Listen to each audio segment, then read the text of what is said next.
Hello folks. When Barack Obama once reportedly said of Biden, "Don't underestimate Joe's ability to F things up," not even he could have imagined the mess Biden could get himself into. While inflation still runs at 40-year highs in the States, Biden has now decided to pick a fight with Saudi Arabia, all because he didn't get what he wanted. A quick brief here. In July this year, to great fanfare, the president travelled to the Middle East to meet the Crown Prince of Saudi Arabia, despite pledging to make it a pariah over its shocking human rights record and for its involvement in the murder of Saudi journalist Jamal Khashoggi. That was all tossed aside as Biden fist-bumped Mohammed bin Salman as he tried to repair relations between the two nations and to get the Saudis to commit to increasing oil production so the high prices would come down. What did the Saudis think of that? And by extension, Biden? Not much. Oil production group OPEC, with the Saudis as its de facto leader, decreased output by 2 million barrels a day just ahead of the peak winter season. Saudi Arabia is picking its friends. It seems the US is not one of them. Do you think it's time for the U.S. to rethink its relationship with Saudi Arabia? Yes, and by the way, let's get straight why I went. I didn't go to one about oil. I went about making sure that we made sure that we weren't going to walk away from the Middle East. We should, and I am, in the process when this House and Senate gets back, they're going to have to. There's going to be some consequences for what they've done with Russia. What kind of consequences? Menendez says suspend all arms sales. Is that something you'd consider? I'm not going to get into what I'd consider and what I have in mind, but there will be consequences. But before that happens, the Saudis sunk the boot in. It confirmed a report by the Wall Street Journal that the Biden administration asked Saudi Arabia to delay the cuts until after the midterms to limit political damage if gas prices increased.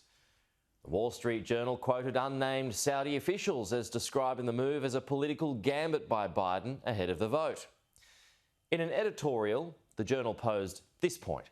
If Donald Trump had asked the Saudis to delay a cut in oil production until after the midterms, as the Journal reports Biden did, Democrats would have accused him of inviting foreign election interference. The official line from the Saudis was that it declined the request and defended its output cut by saying all OPEC decisions are based on economic forecasts and needs.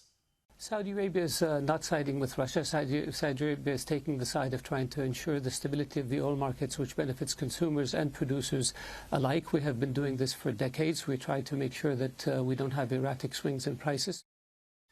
I've been critical of the Saudis before, particularly when it comes to its poor human rights record, but Biden ends up with egg on his face here, again.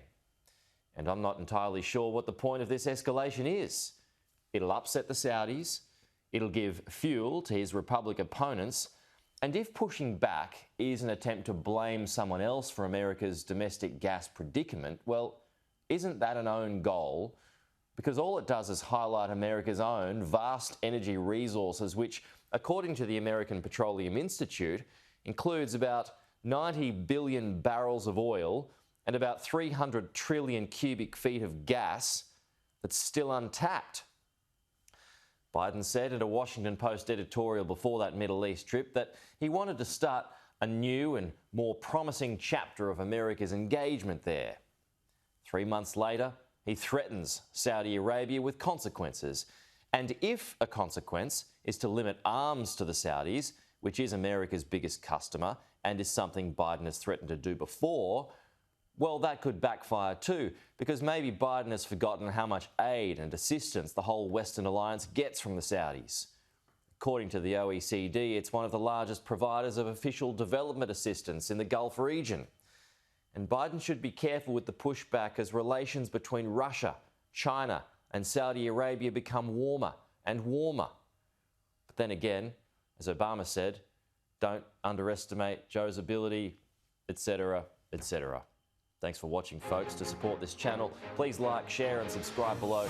See you next week.